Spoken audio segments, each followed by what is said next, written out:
Hey, this is Darren from Property Prosperity, and today I thought I'd have a bit of a chat about the selection process when building. And most of you are probably saying, what are you talking about, Darren? I don't actually know what the selections process is. So the selections process is when, if you're looking at building a house, so the first thing you do is shop around a few display homes, or you go and have a chat to some sales guys, or you decide on a particular builder, and then you sign a contract, and they go off and draw up your plans, and they're lodging in applications to council, and they're doing all the full working drawings and the engineering and all that sort of stuff. While that's happening, they're going to send you off to go and choose all the stuff for the house. So your doorknobs and the taps and the the colours of the paint and the what's the roof and the bricks and there's thousands of things, or probably thousands. There's lots of things in a house anyway that make up a house. So you gotta make sure you pick that all out. So that's where you're selecting what you'd like to be in the house, and you can make that as hard or as easy as you want. Particular builders they can make it as hard or as easy if they want to. Hopefully you've gone with a builder that's tried to streamline the process as much as you can. They do have people that hold your hand and take you through this process. And to be honest, I'd probably just take their advice. So I wouldn't try and reinvent the wheel. These people are building lots and lots of houses all the time. They see what it looks like, on paper, but they actually see what the finished products are going to look like, and they're going to see how things work in together and how things are going to match and everything as well. So my advice to people is, take the advice of the people that are taking you through the process. They're going to give you a pretty good guide of what's going to match and what's not going to match.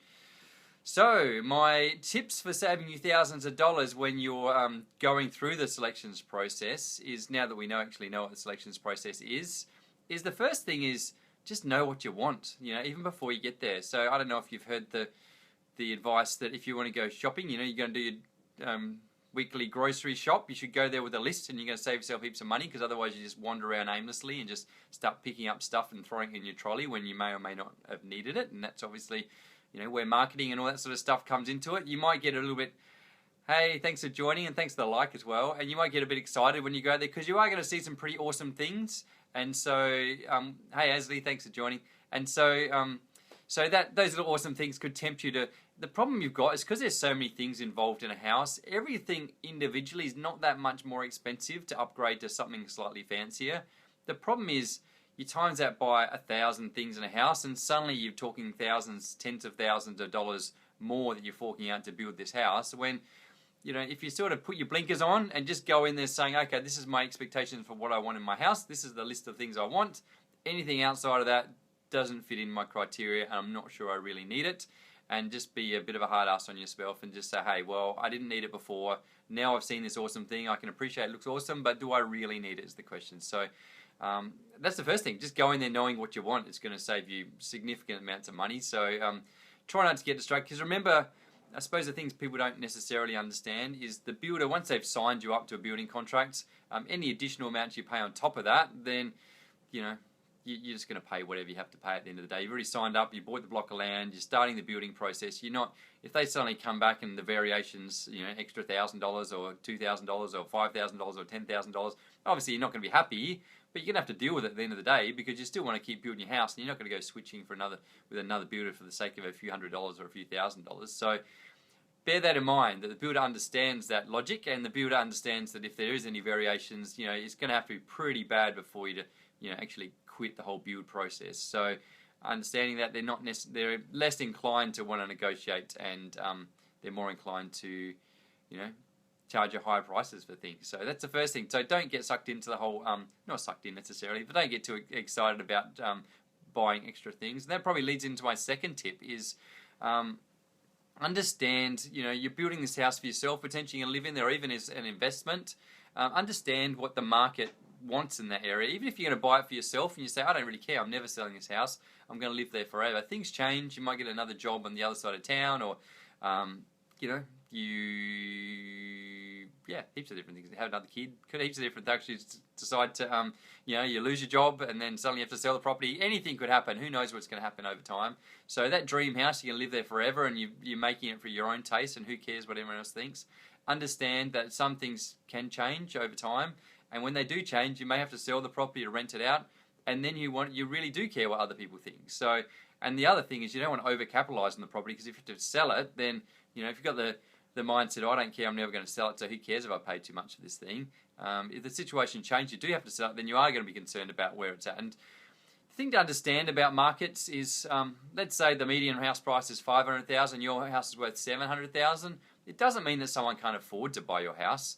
It's just that they may choose to look at elsewhere. You know, they can go into another suburb and buy another $700,000 house, which is, you know, maybe not quite as good as yours, but it'll be closer to the city or closer to the beach or closer to some other things which make it worth the extra money, I suppose. So bear that in mind. What you're doing as you're getting further and further away from the median house price or the average that people are paying for in the area, then you can have less and less people that are going to buy your property. And basically, you want to be around the average or around the median house price because that's where the most amount of buyers are.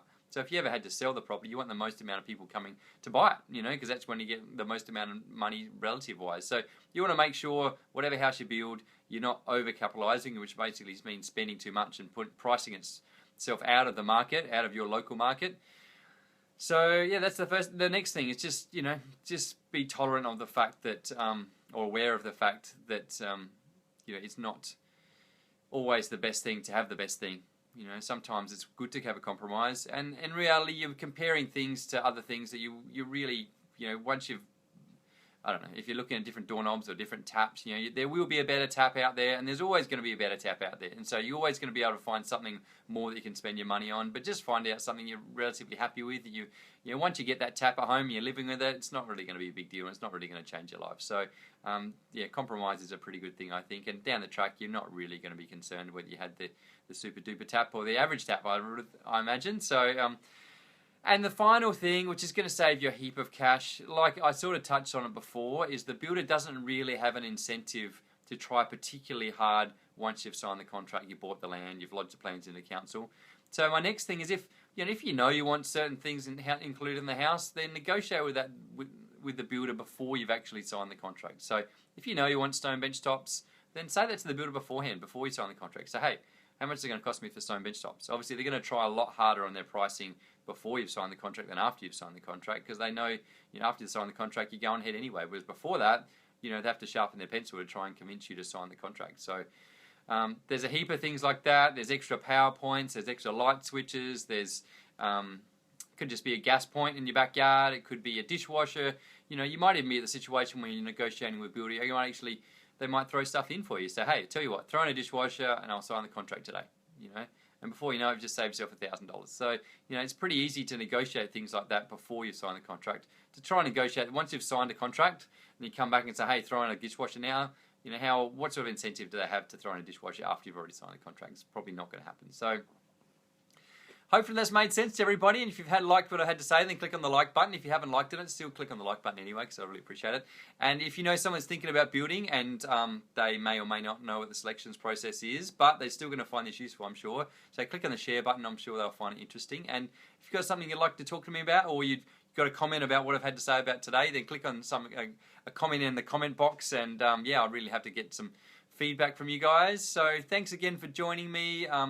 So a bit of a recap. So things you need to think about is know what you want, making sure that you are fitting within the market or the demographic, what other people would want, and finally make sure you try and negotiate as much as you possibly can before you sign the contract. So hopefully those tips are going to save you some money, and hopefully it's going to make the process of building a lot more enjoyable, and I look forward to catching you guys next time. Thanks now.